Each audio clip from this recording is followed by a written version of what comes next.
देखो आज अपने ट्रांसफार्मर की रेटिंग के बारे में बात करेंगे कि ट्रांसफार्मर की रेटिंग है वो किस में ली जाती है, क्यों ली जाती है, क्या कारण है। और साथ ही अपने ट्रांसफार्मर के गुण के बारे में बात करेंगे कि ट्रांसफार्मर है वो किस पर निर्भर करता है, क्या इसके अंदर होता है, तो उस पर भी अपने चर्चा करेंगे। तो क्या है, अपना शॉर्ट वीडियो ही है जिसमें क्या अपने ट्रांसफार्मर के रेटिंग में ट्रांसफार्मर के गुण के बारे में विस्तार से चर्चा करेंगे। तो आप क्या है, ट्रांसफार्मर की जो पीछे वाली वीडियो है, शॉर्ट वीडियो है, जैसे ट्रांसफार्मर की हानियां हैं, ट्रांसफार्मर का वर्गीकरण है जो 6 भागों में किया गया है, और साथ ही ट्रांसफार्मर के जो भाग होते हैं, और साथ ही क्या है अपने आदर्श ट्रांसफार्मर है, और स्टेप अप है, स्टेप डाउन है, फेज ट्रांसफार्मर हो गया, 3 फेज वाइंडिंग के आधार पर हो गया, तो क्या है, और उसका ट्रांसफार्मर का समांतर प्रचालन हो गया। इन पर क्या सभी से विस्तार से शॉर्ट वीडियो बनाई हुई है। तो आप क्या पीछे वाली शॉर्ट वीडियो को एक बार जरूर देखें, ताकि क्या ट्रांसफार्मर का कोई भी टॉपिक आपका पीछे ना छूटे, और ट्रांसफार्मर का आपको अच्छी तरह से क्लियर हो जाए। तो आप क्या है, पीछे वाली शॉर्ट वीडियो को जरूर देखें ताकि ट्रांसफार्मर आपका अच्छी तरह से कवर हो जाए।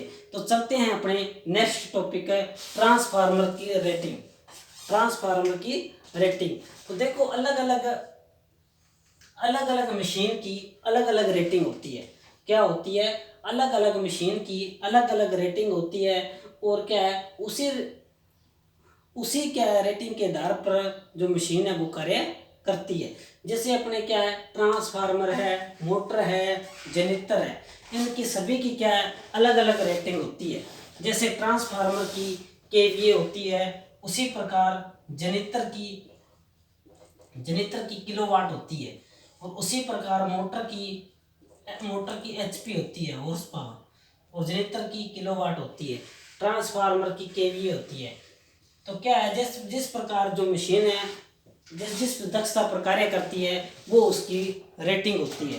तो ट्रांसफार्मर की रेटिंग है, तो अपना टॉपिक है। तो चलते हैं अपने टॉपिक पर, ट्रांसफार्मर की रेटिंग। रेटिंग मैंने आपको बताई दी, जिस जिस मशीन पर जिस दक्षता पर कार्य करती है वह उसकी रेटिंग होती है।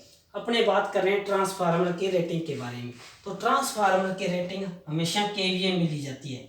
किस में ली जाती है, केवीए में ली जाती है। और केवीए का पूरा नाम होता है किलो वोल्ट एम्पियर।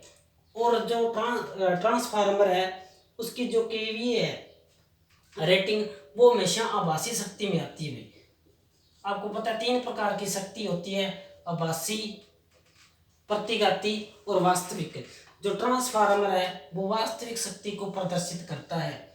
कौन सी शक्ति को प्रदर्शित करता है, वास्तविक शक्ति को प्रदर्शित करता है। और वास्तविक शक्ति के अंदर केवीए आता है, किलो वोल्ट एम्पियर, और ट्रांसफार्मर अपना केवीए रेटिंग पर कार्य करता है।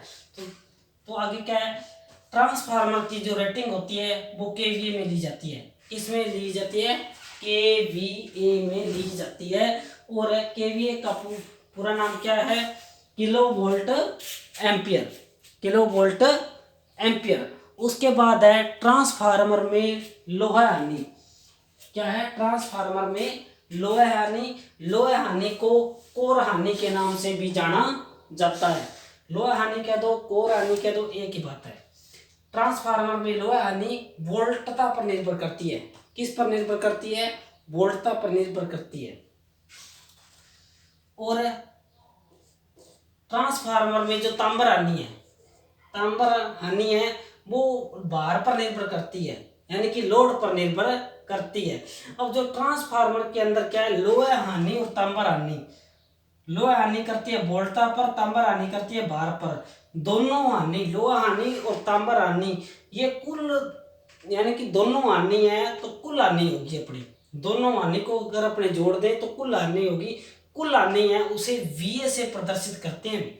कुल हानि को किससे प्रदर्शित किया जाता है, वीए से प्रदर्शित किया जाता है, वोल्ट एम्पियर में प्रदर्शित किया जाता है। वीए का पूरा नाम वोल्ट एम्पियर में प्रदर्शित किया जाता है, और दोनों हानि वीए होती है। इसीलिए जो ट्रांसफार्मर की रेटिंग है वो केवीए या एमवीए में ली जाती है, किलो वोल्ट एम्पियर या मेगा वोल्ट एम्पियर में ली जाती है।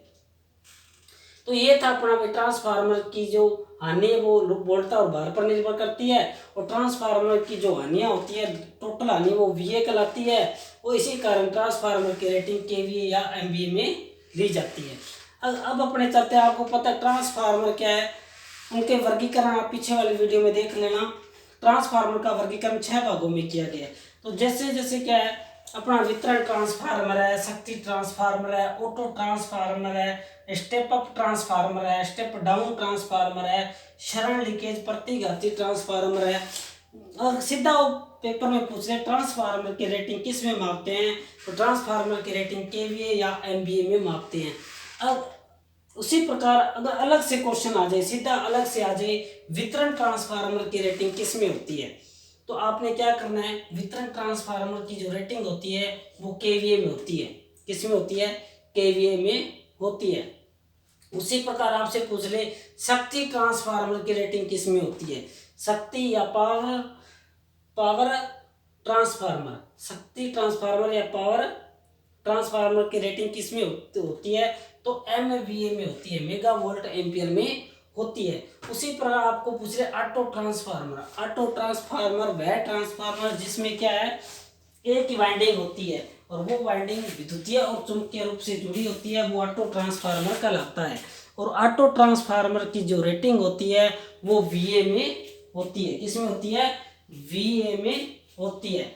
उसी प्रकार step up transformer, step up transformer जो क्या है, उच्च निम्न वोल्टेज को उच्च वोल्टेज में बदलता है, वो स्टेप अप ट्रांसफार्मर कहलाता है और उसकी रेटिंग VA में होती है।